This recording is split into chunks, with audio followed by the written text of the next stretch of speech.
Welcome to our new learning episode on technical report writing. And today we'll be discussing about enhancing readability of our technical written output.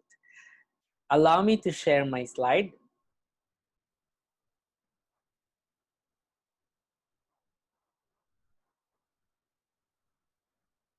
Now, we'll now be discussing enhancing readability of our technical written output.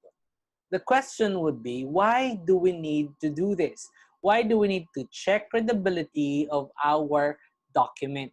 Number one, we have to remember that each technical written output is supposed to be read and supposed to be understood by our readers or by those who are expected to evaluate and understand our document.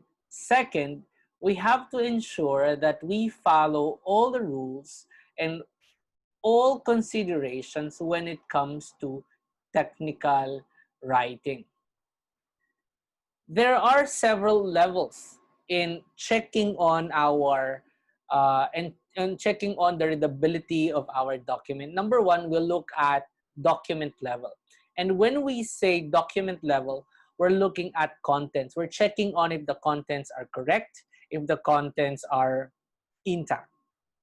Next, we're looking at parts. Next, we're looking at tables, figures, and other illustrations if they are in the proper format, if all are in good quality.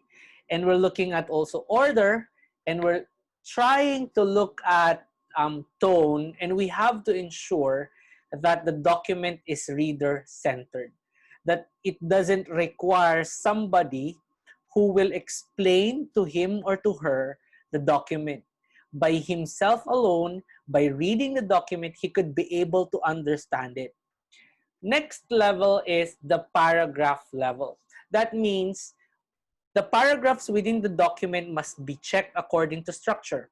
It must be checked according to unity, coherence, and emphasis. And it must be checked with with its specific details. Like the specific details or the supporting details must always be related to the topic sentence. And of course, the concluding sentence must be a summary of everything else in the paragraph. And lastly, we have to make sure that the paragraph is concise, that we are not using words that are too old, that's number one. Second, that are too many. And third, words that cannot be understood easily by our readers. Again, we have to go back to the previous principle that it must be reader-centered. Next item is sentence level. Again, we'll look at the document, that's first one. Second, we'll look at the paragraph. And then the third item, we have to look at the sentence level. Now, considerations are number one, length. We have to look at the length of every sentence, because there are instances that the sentence is too lengthy to a point that it looks like a paragraph.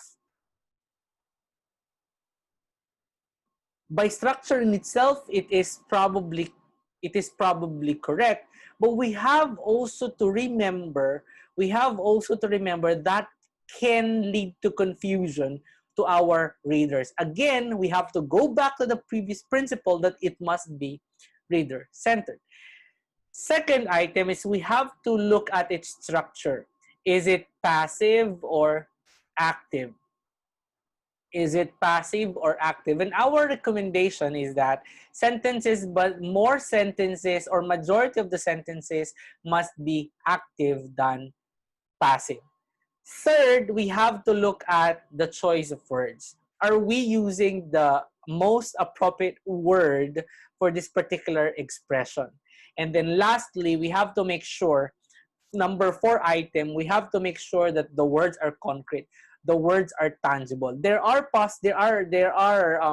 instances that we have to use words that are abstract, but we always recommend that if there is a word that is concrete, we have to use the concrete word compared to the abstract word. Okay, now Right after the sentence level, we have now to check on the word level. The word level. Again, we started with a document in its entirety. That's number one. Second, we looked at also paragraph. Then we try to look. Then we have to look at sentence, and now we need to look at word level. And these are the things that we need to check. These are the things that we need to check when we try to evaluate, or we try to to evaluate or to assess the readability of our document at the word level. Are we using specific words or concrete words? That's number one. Second, um, does the vocabulary match the vocabulary of the audience? Again, the goal is we have to go back with the previous principle that it must be reader centered, and so the words that we must be using must we must be using must also appeal to the vocabulary of the audience. However, since this is technical written out since this is technical writing this technical report writing subject, we also have to consider there are words that are highly specialized, but sentences describing them, sentences that's supposed to discuss an item, sentences that's supposed to define an item, sentences that's supposed to show an entire process or an incident, these sentences must be using words that must address or must appeal to the vocabulary of the audience.